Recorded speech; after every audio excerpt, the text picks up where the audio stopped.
El estudio de exégesis por Armando Alanís, lección 8.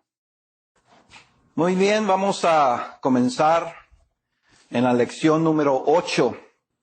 Estamos para entrar en una nueva sección y creo que ahora vamos a entrar un poquito más profundo en esto de la fenomenología y la manera de interpretar esas experiencias, ¿verdad?, que uno vive en la vida. Específicamente esas experiencias que estamos estudiando en la palabra de Dios.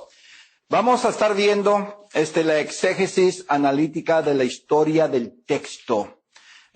Acabamos de estudiar, recuerden ustedes, la estructura. Y más adelante vamos a poner todo esto, ¿verdad?, en práctica. La estructura está relacionado de cómo se dividen los pensamientos, los puntos importantes, las palabras de los puntos importantes, la conversación. Fue lo último que vimos. Había la conversación positiva, la conversación reactiva, la conversación activa y la conversación proactiva. Todo esto nos ayuda a ver, ¿verdad?, cómo está estructurada una narrativa, cómo está estructurada la palabra de Dios en cuanto a diferentes textos. Pero ahora vamos a estar viendo, más que todo, como dije, la exégesis analítica de la historia. Hay dos modalidades de pensamiento que necesitamos nosotros aprender. Dos modalidades de pensamiento. El pensamiento está compuesto de estos dos conceptos, modelos. Modalidades quiere decir la manera que se lleva a cabo, vamos a decir, una investigación de los pensamientos, de cómo la mente viene a transmitir ciertas imágenes, ciertas expresiones, ciertas palabras y luego cierto comportamiento. Y para poder entender esto, hay primeramente lo que vamos a llamar el pensamiento paradigmático. El pensamiento paradigmático. Y luego la otra modalidad se llama el modo narrativo. El modo narrativo. Y para regresar aquí a la pantalla, noten ustedes que la modalidad paradigmática es la modalidad que comprende lo que vamos a llamar un sistema matemático. Se entiende como lo formal de la mente por medio de la descripción y la explicación. En esta modalidad el pensamiento es como una computadora que tiene la capacidad para descifrar la información. Eso ahí podemos ver nosotros que se puede entender, ¿verdad?, qué es esta modalidad que se llama paradigmática. Entonces, con este pensamiento que estamos hablando aquí, vamos a nosotros aprender que es lo que viene a resolver la mayoría de los problemas prácticos de la vida diaria. Cuando hablamos nosotros del sistema cognitivo que vamos a ver más adelante, pero cuando estamos hablando de esta modalidad de pensamiento paradigmático, estamos hablando que hay mucha información aquí. Y quiero que hagan una analogía entre el cerebro y una computadora. Porque realmente la computadora más fuerte que hay en el mundo no se compara al cerebro, que también es una computadora en el sentido, ¿verdad?, de tener información y cómo distribuir la información y cómo dar la investigación, cómo juntar toda esa información. Entonces, el cerebro es como una computadora. Ahí hay figuras, ahí hay muchos valores, hay muchas cosas. Y está todo grabado allí. No podemos nosotros a una vez poner todo así, ¿verdad?, en un plano, vamos a decir, y ver todos todos estos sentidos matemáticos, vamos a decir, o todos esos puntos que hay en el cerebro. Pero ahí está. Una computadora tiene mucha información y se le llaman bytes. Y hay kilobytes, y hay megabytes, y hay gigabytes. Y son puntitos. Un byte es un puntito de información. Entonces ese puntito de información se junta con otro puntito de información. El segundo puntito de información se junta con otro puntito de información y forma ahí palabras o imágenes o ciertas formas de escribir o gráficos. Pero esos bytes es la información que está en la computadora. Cuando nosotros queremos usar cierta información de la computadora, ¿qué le decimos? Bueno, abrimos un programa, ¿verdad? Del programa, abrimos ahí, vamos a decir, el documento Word, Word Document, el documento Word, y ahí comenzamos nosotros a escribir, ¿verdad? Pero hay algunas cosas en Word Document, si yo quiero insertar una imagen, si yo quiero insertar una foto, si yo quiero hacer ciertos dibujos, todo está allí. Lo que tengo que hacer es ¿qué? Acudir el medio para oprimirla ahí a la computadora en el documento Word y le digo insertar. Ahí dice ¿qué quieres insertar? Clip art, arte. ¿Quieres insertar una foto? Yo le digo una foto. La computadora me lleva ¿qué? Donde están todas las fotos. Yo comienzo a ver todas las fotos ahí, ¿verdad? Y digo, esta foto. ¿Y qué hace la computadora? Agarra esta información y lo inserta allí en el documento. ¡Qué maravilloso!, ¿verdad? Bueno, el cerebro es de la misma manera. Tenemos nosotros mucha información aquí. Voluntariamente yo puedo evocar. Yo puedo decirle a mí mismo, quiero esta información. Como este momento. Recordé lo que hice el sábado. Todo el día estudiar. Todo el día estudiar. Para una presentación que iba a hacer en la universidad. Bueno, ¿cómo hice eso? Yo voluntariamente busqué en mi cerebro y de repente veo una imagen del sábado. Me estoy viendo sentado allí en el hotel. Me estoy viendo ahí abriendo los libros. Me estoy viendo ahí el PowerPoint. Bueno, yo mismo hice eso, ¿verdad? Entonces, hay en esta modalidad paradigmática toda esta información aquí y yo mismo puedo sacarla. Pero hay a veces que yo no quiero. Nomás acontece por el ambiente. Si uno de ustedes, ¿verdad?, estudiantes me dice, ¿qué es la fórmula para hacer un análisis de regresión? Que usted no sabe nada de eso. Pero si ustedes me hacen la pregunta, yo inmediatamente, ¿qué hago? En base de su conversación, de su codificación, de que me dan ese mensaje, yo inmediatamente comienzo, ¿qué? Entonces fue influido ¿por quién? Por uno de ustedes a indagar superficialmente o profundamente esa información. A diferencia de la computadora, que toda la información está allí y nunca se borra o es de menos valor, la información en el cerebro a veces sí es así, ¿verdad?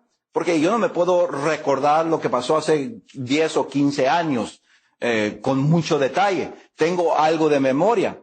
La computadora es diferente. Pero el punto es, entonces, cuando hablamos de la modalidad paradigmática, estamos hablando que se entiende como un sistema matemático con muchos puntos que viene a expresarse, ¿verdad?, por medio de la descripción, por medio de la explicación.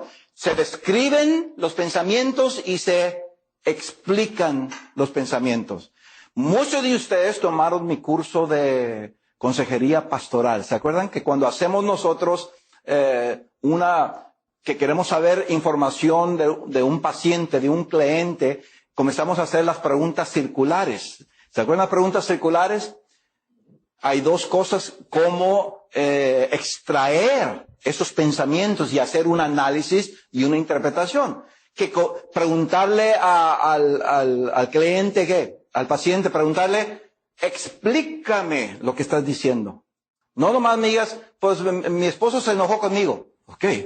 Hay millones y millones de información en mi mente, en la mente de muchos, de cómo es eso que mi esposo se enojó, que el esposo se enojó con la esposa.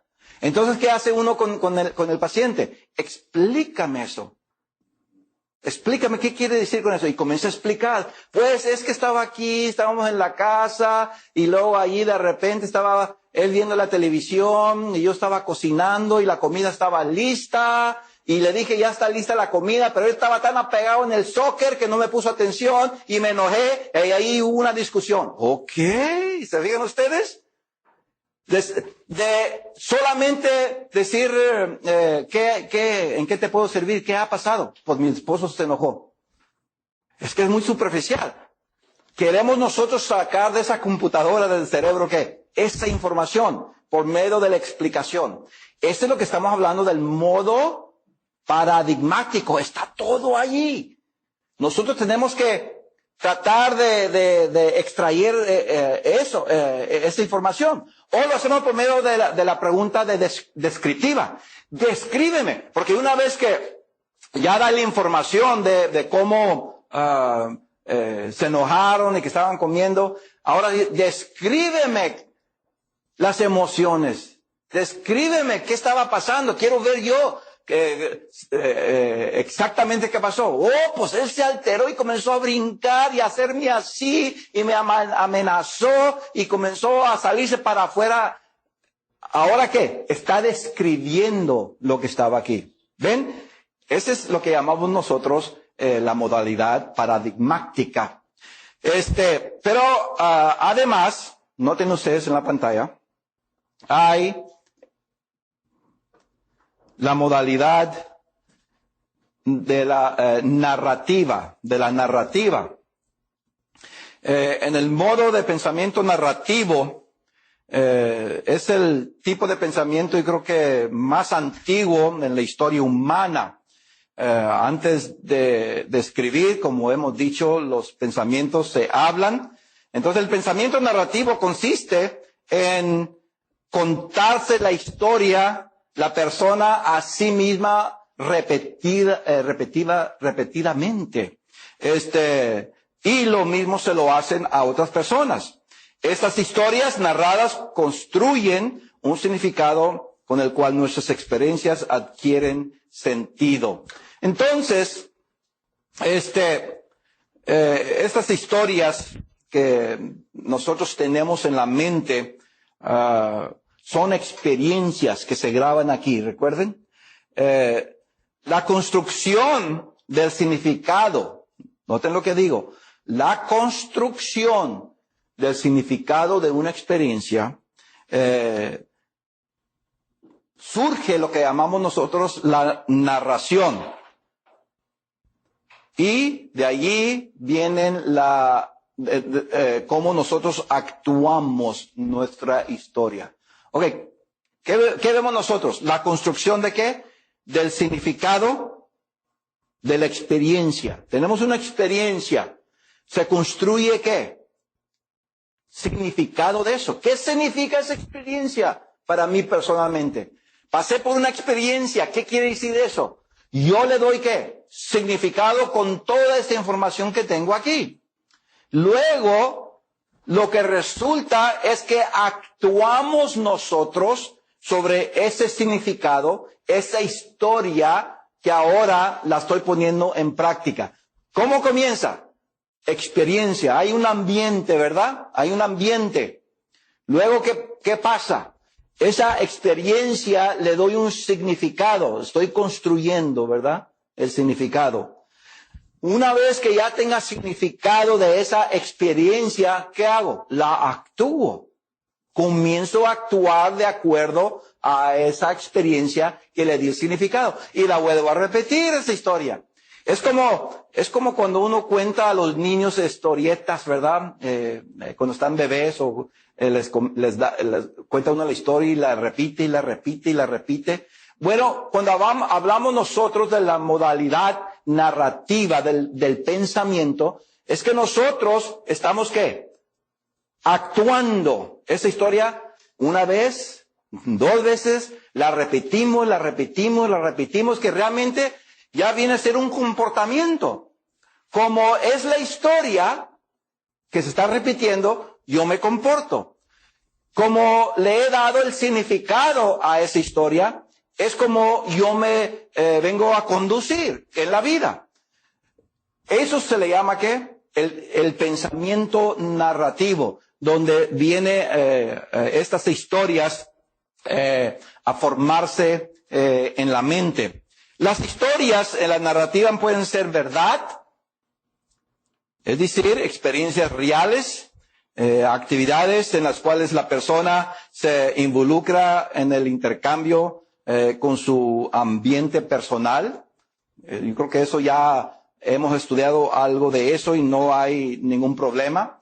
Entonces, hay cosas que yo hago personalmente, hay cosas que acontecen en la familia, hay cosas que acontecen en la sociedad. Todo este ambiente, hay intercambio de experiencias y luego hay ¿qué? Pensamientos. Y vengo a formar la narrativa mía personal.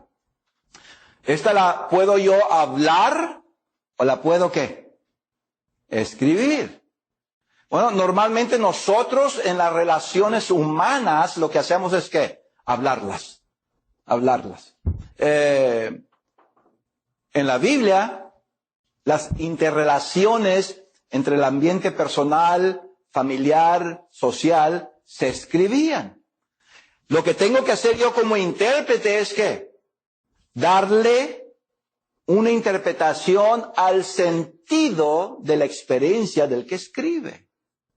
Para que sea entonces la narrativa histórica del escritor, del narrador, y no la mía. Esto lo vamos a ver un poquito más adelante. Entonces,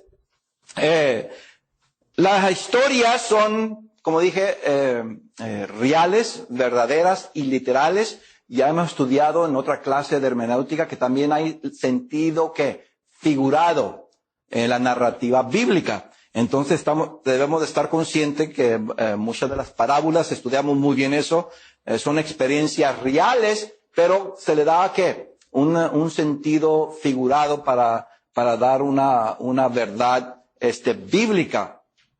Ok, vamos a entrar porque un poquito más profundo, porque quiero que no únicamente entendamos el concepto de cómo el pensamiento se viene a desarrollar, porque nosotros nos vamos a concentrar más en la narrativa bíblica, el pensamiento narrativo. El pensamiento narrativo, ¿qué quiere decir? El pensamiento narrativo es que ya tengo pensamientos aquí, ya sabemos, la experiencia, se le dio significado, ahora tengo pensamientos. Esos pensamientos los comienzo a hablar o a escribir. En la Biblia, fíjense la pregunta que voy a hacer. En la Biblia, se habla lo que se piensa y o se escribe lo que se piensa. Se escribe. Fíjense ustedes. Hablando de toda la Biblia, quiero que piensen. Antes que se escribiera ahí, ¿se habló el pensamiento? ¿O lo que está ahí escrito nunca se habló? ¿Todo se habló? ¿O mitad y mitad? ¿Será? Miren. Es que no hacemos nosotros esta diferencia y es muy importante. Quiero que entendamos esto desde aquí, ¿verdad? De a partir de este punto, porque después no va a tener sentido cuando entremos en lo práctico.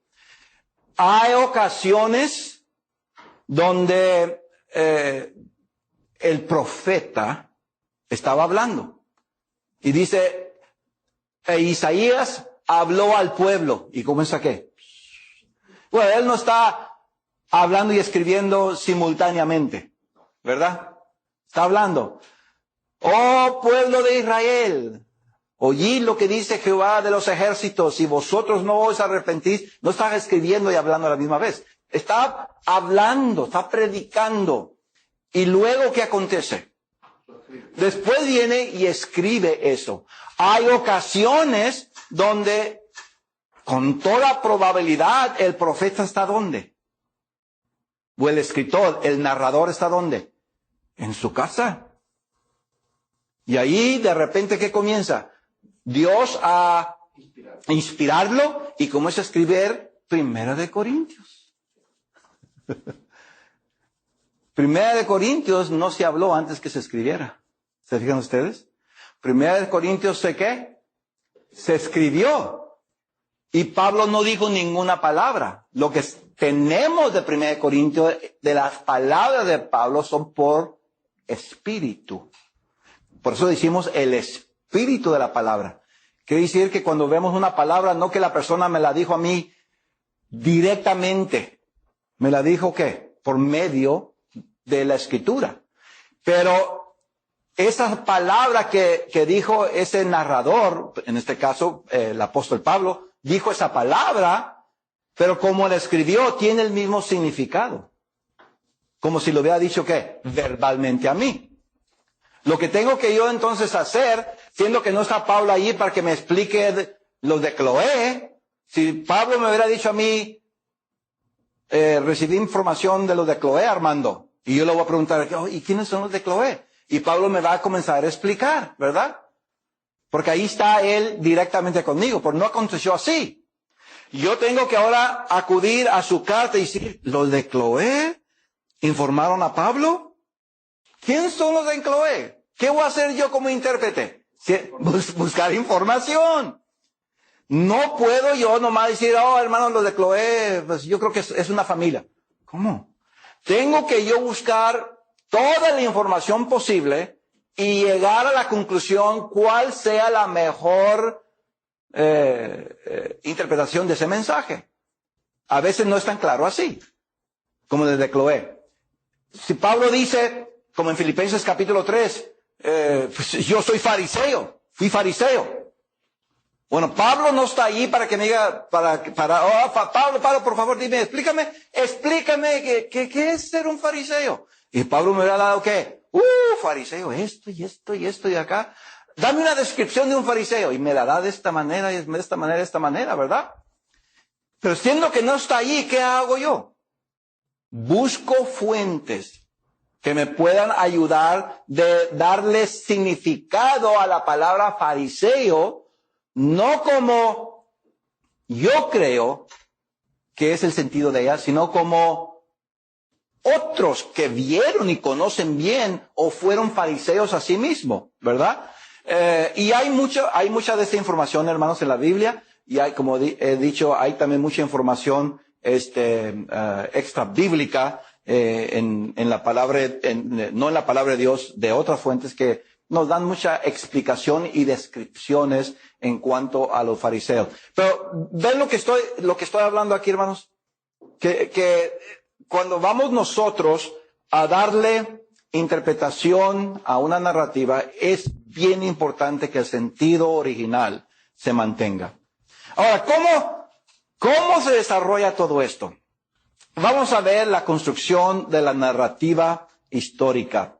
La construcción de la narrativa histórica. Noten ustedes ahí en la pantalla, ya hemos hablado algo del sistema cognoscitivo, que quiero de nuevo hacer hincapié de eso.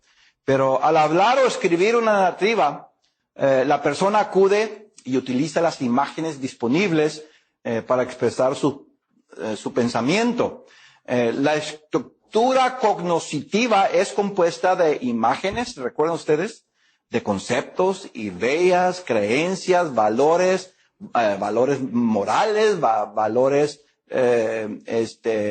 éticos, y todo lo que está relacionado con el saber. Yo sé muchas cosas, ¿verdad? Ustedes saben muchas cosas. El saber de ustedes, el saber mío, es diferente. y distinto. Todo lo tengo ¿dónde? En mi cerebro, en mi mente. Entonces, hermanos, en la hermenéutica fenomenológica, la concentración, el enfoque para la interpretación del texto bíblico está bien enfocado, bien concentrado en el pensamiento narrativo. ¿Qué es lo más importante para interpretar un texto, una narrativa? ¿El significado de quién? ¿Cognoscitivo mío o el significado cognoscitivo del narrador? Del narrador, ¿verdad? Ok. Entonces, así que la mente va construyendo innumerables imágenes, las cuales tienen un sentido particular y un significado personal. No mío, otra vez. Quiero que vean el hincapié que estoy haciendo aquí. Este significado personal del que estamos hablando aquí y particular es el de el escritor, el narrador. Todas estas imágenes que están en la mente están interrelacionadas de una manera u otra dentro del sistema que le he llamado, y ya han escuchado, cognoscitivo de la persona. Entonces, aquí están todos estos valores, ¿se acuerdan ustedes? Todos estos valores, aquí están todos. Y todos ellos están, ¿qué? Interrelacionados. Uno influye al otro de una manera u otra. Aquí está un valor. Este valor influye acá el concepto de moralidad. Los pensamientos de teología, los pensamientos bíblicos, aquí están. Y aquí está el concepto de moralidad. Bueno, estos influyen esto de acá. Todo, hermanos, está ¿qué? Interrelacionado aquí. Lo que nosotros tenemos que hacer entonces es desglosar cómo trabaja todo eso. Entonces, al hablar o escribir una narrativa, la persona acude, como dijimos, y utiliza estas imágenes disponibles para expresar su pensamiento y luego lo habla o lo escribe. La estructura cognoscitiva está compuesta entonces de todos estos conceptos e ideas. Noten ustedes la pantalla para que vean ustedes. Aquí está un cerebro. Este es el de Armando. ¿Se recuerdan ustedes esta presentación, verdad? En diferentes partes del cerebro, ahí está el pensamiento, que la Biblia es inerrante. La Biblia es la palabra de Dios. La Biblia es guía para salvación. Hay tantos pensamientos, hermanos. Si yo les preguntara a ustedes cuántos pensamientos tienen ustedes en cuanto a la Biblia, háganme una lista. Les garantizo que todas las listas, aunque algunos van a ser igual, ¿verdad? Los pensamientos, pero va a haber muchos diferentes de cada uno de ustedes. Otro pensamiento, el hermano o la hermana me cae muy mal o me cae muy bien. ¿Cómo se califica y cómo viene a ser la cualidad de malo o bueno de ese pensamiento? ¿Cómo deduje que este hermano o esta hermana es buena y esta hermano o hermana es muy mala y buena? ¿Cómo deduje? Hay muchos pensamientos que están interrelacionándose para que yo llegue a esa conclusión. Entonces, vengo a conectar este pensamiento cuando veo al hermano, y este pensamiento mío hace un cierto juicio, y ahora pongo otro pensamiento acá del hermano. No me cae muy bien. Veo a otro hermano acá. Mira, y tengo ciertos valores míos. Un valor mío es que si habla con respeto, buen hermano, ese es mi valor. Si este hermano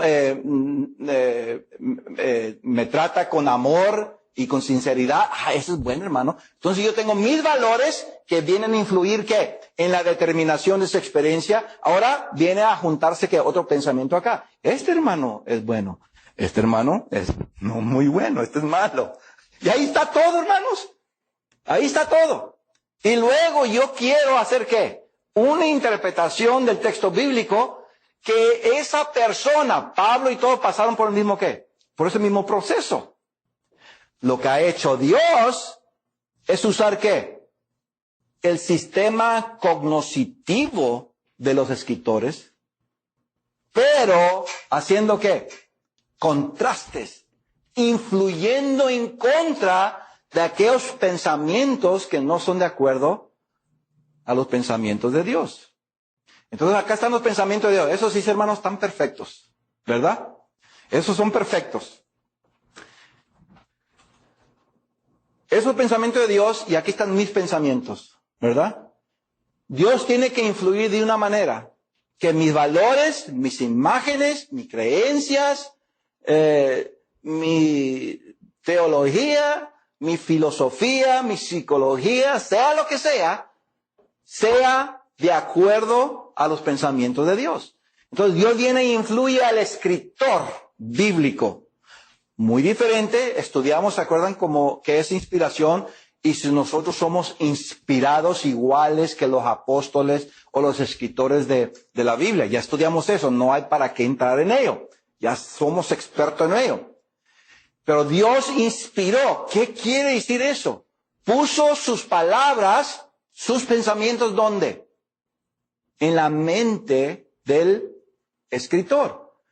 Cuando el escritor, sea Pablo, Pedro, los fariseos, Nicodemo, Moisés, sea quien sea, cuando sus valores de esas personas bíblicas están en contraste, en diferencia, cuando no están de acuerdo con los pensamientos de Dios, ¿qué hace Dios? Los influye para que los cambie.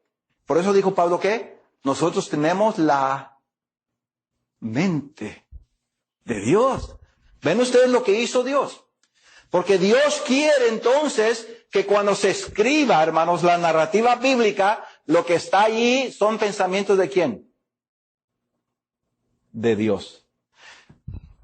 A último, hermanos, tenemos que nosotros interpretar los pensamientos también ¿de quién? De Pablo, y cómo Dios influyó sus pensamientos cuando los escribió. Porque Dios está viendo la mente de Pablo. Y si en la mente de Pablo, por sus experiencias, tiene ciertos criterios o pensamientos que es ser fariseo, ahí están. Entonces Dios dice, sí, ese es un fariseo de acuerdo a la experiencia de Pablo. Dios no va a molestar esa experiencia, pero la va a usar para que explique lo que él es. Cuando Mateo, Lucas, Juan usan la palabra fariseo, ellos están usando ¿qué? ¿Cómo ellos percibían que es un fariseo? ¿Se acuerdan del fariseo y el publicano? ¿Verdad? Los que fueran a orar al templo y todo eso. Ok, ¿cómo se llegó a esa conclusión? Alguien vio eso. Alguien sabe, ahí está su saber, perfectamente esa experiencia cuando la observó. Y vemos que había muchos que tenían ¿qué? Esa misma experiencia en cuanto a los fariseos. Entonces, lo que hace Dios cuando inspira a una persona, no le dice, no, estás equivocado en cuanto a los fariseos. Si está correcto, la deja. Para que el escritor entonces me explique a mí, este es un fariseo. Y si Dios no intervino en cambiar ese pensamiento, que es un fariseo, entonces es una verdad. Es una narrativa literal, es una narrativa, hermanos, que se debe de aceptar. ¿Ven cómo estamos trabajando aquí con la mente, hermanos? La mente de Dios, la mente del escritor y mi mente. En la interpretación fenomenológica, ¿con cuántas mentes estamos tratando? En la fenomenología bíblica, la interpretación bíblica, ¿con cuántas mentes estamos tratando? ¿Una? ¿2? ¿3? ¿4? Va a depender. Generalmente es la mente de Dios influyendo a la mente del escritor. Y luego mi mente interpretando. Son 3. Pero ya cuando entro a la narrativa, ¿entro a qué? A la mente de los que están codificando y decodificando. Ya podemos añadir cuántas mentes más que tenemos que tratar. ¿Se acuerdan de las narrativas que hicimos, verdad? Que había intercambio de pensamientos entre los fariseos, entre Jesucristo, entre los discípulos de Cristo, entre los discípulos de Juan, entre los publicanos. Cada uno tiene ¿qué? Su propia mente y usó esa mente para interrelacionarse con los otros personajes en la Escritura. Entonces, ¿con cuántas mentes trata uno en la narrativa bíblica? Por lo menos son 3. Por lo menos son 3. Pero ya cuando entramos a la interpretación bíblica, oye, hermanos, depende.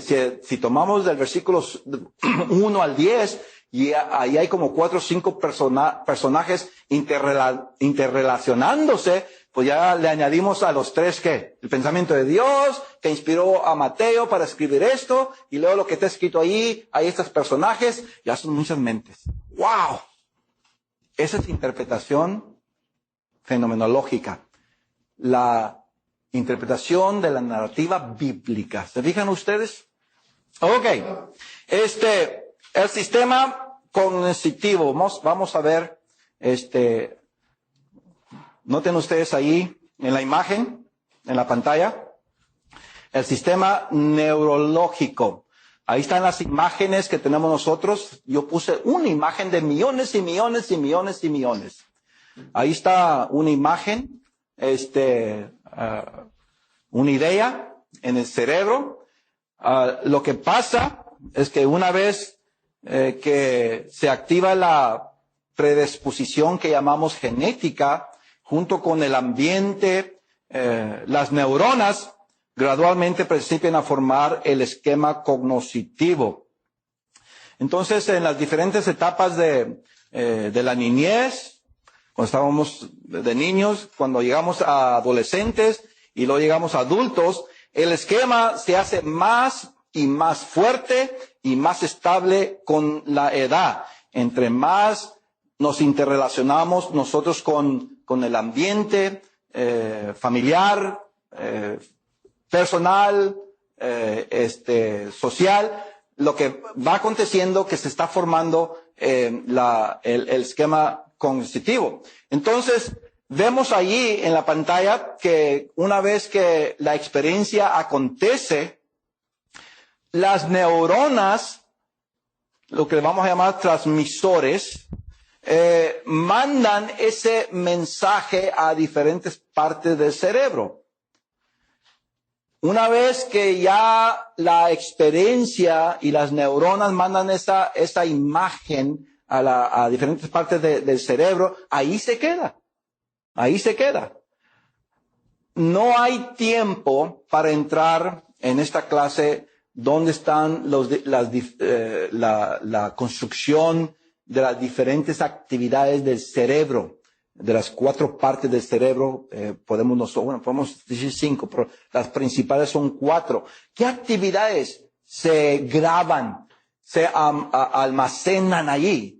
¿Qué actividades, qué puntos, qué pensamientos se almacenan aquí, en este lado, o acá abajo? Oye, eso es fascinante, porque todo eso se está acumulando ahí, almacenando, y cuando yo necesite acudir ahí, rápido el cerebro, hermanos, viene a hacer ¿qué? Una actividad. Y luego le doy ¿qué? Una interpretación a esa experiencia, ya le di significado, ahora ya tengo algo grabado aquí. Entonces, a nivel neurológico, el hombre aprende innumerables cosas que por medio del medio ambiente, la educación, aún el autoaprendizaje viene a influir, ¿verdad? Lo que tengo aquí en la mente. Los valores morales y religiosos son productos del ambiente familiar, social y educativo. Todos estos han pasado por un proceso cíclico de la interpretación. Entre más se estudia y se escudriña estos valores por los medios ambientales, más se fortalece el esquema cognoscitivo por la actividad neurológica. Bueno, dije mucho ahí, ¿verdad? Lo que quiero decir, esa es la génesis de los pensamientos. La génesis, cómo trabaja el cerebro y cómo se graban en ciertos lugares del cerebro. Lo que acontece es que cuando yo leo una escritura, tengo que estar preguntándome que mi sistema cognoscitivo que se ha desarrollado por muchos años no venga a influir en el sistema cognoscitivo del escritor, especialmente aquellos pensamientos que Dios alteró o cambió en los escritores. No puedo yo poner en la escritura no puedo yo interpretar de las escrituras un pensamiento que no existe. Pero posiblemente existe ¿para quién? Para mí. ¿Por qué nosotros no usamos leche en la cena del Señor? ¿Qué hay de mal? ¿Está buena? ¿Es buena la leche? No hay nada mal en leche. Absolutamente no hay nada mal. Es buena, me gusta. Y más, si le echo un poquito de chocolate, pues, y de ahí puedo participar en la cena del Señor. Pero otra vez, este es mi sistema cognitivo. Yo no puedo decir, ok, si no hay jugo de la vid, ¿qué hago? ¿Uso manzana? ¿Uso de pera? Ese es el significado cognitivo que tiene Dios, que permitió de los escritores, de los escritores. Que si no hay eso, ¿sustituyo algo? ¿Querrá Dios que sustituya yo algo cuando Él no ha dicho nada? ¿Ven, hermanos? Para mí, pues, tengo que beber algo. Tengo que beber algo. No hay uvas, no hay nada. Que es algo imposible ni en este tiempo ni en los tiempos antiguos. Y yo tengo las evidencias. Pero muchos piensan que sí. Que si no hay, pues puedo sustituir algo. No, yo creo que Dios prefiere, si no hay algo, no lo hagas. Yo entiendo. Pero no hagas algo que no te he dicho, porque entonces no entiendo lo que estás haciendo. No está bien. ¿Ven la diferencia? No, yo creo que Dios tendrá más misericordia. Cuando dice Dios, pues no había jugo de la vid. Y mejor no participe. No voy a sustituir jugo de pera, porque jugo de pera no tiene ningún significado bíblico, ¿verdad? No, nada absolutamente. Y no puedo yo hacer eso, Dios. Y Dios, que creo yo va a decir, hermano, para mí. Está bien. Entiendo. Pero ahí estoy con el jugo de la vid, con el jugo de pera, ¿verdad? Oye, eso es otra cosa. Ven, hermanos, lo que estoy diciendo, ese es mi sistema cognitivo, que nunca deje mi razonamiento interfiera en pensar que eso es lo que pensó el escritor o que Dios le ayudó a pensar de esa manera. No puedo yo alterar los pensamientos de Dios, porque Dios no alteró los pensamientos del escritor, solo que Él sabía que estaba equivocado el escritor. Esta es la manera que estamos hablando aquí. Entonces, como intérpretes, hermanos, tenemos toda la responsabilidad de dar significado a las imágenes expresadas en palabras de las personas que escriben y no las nuestras. En la siguiente clase vamos a ver un poquito más cómo nosotros podemos llegar a ese punto.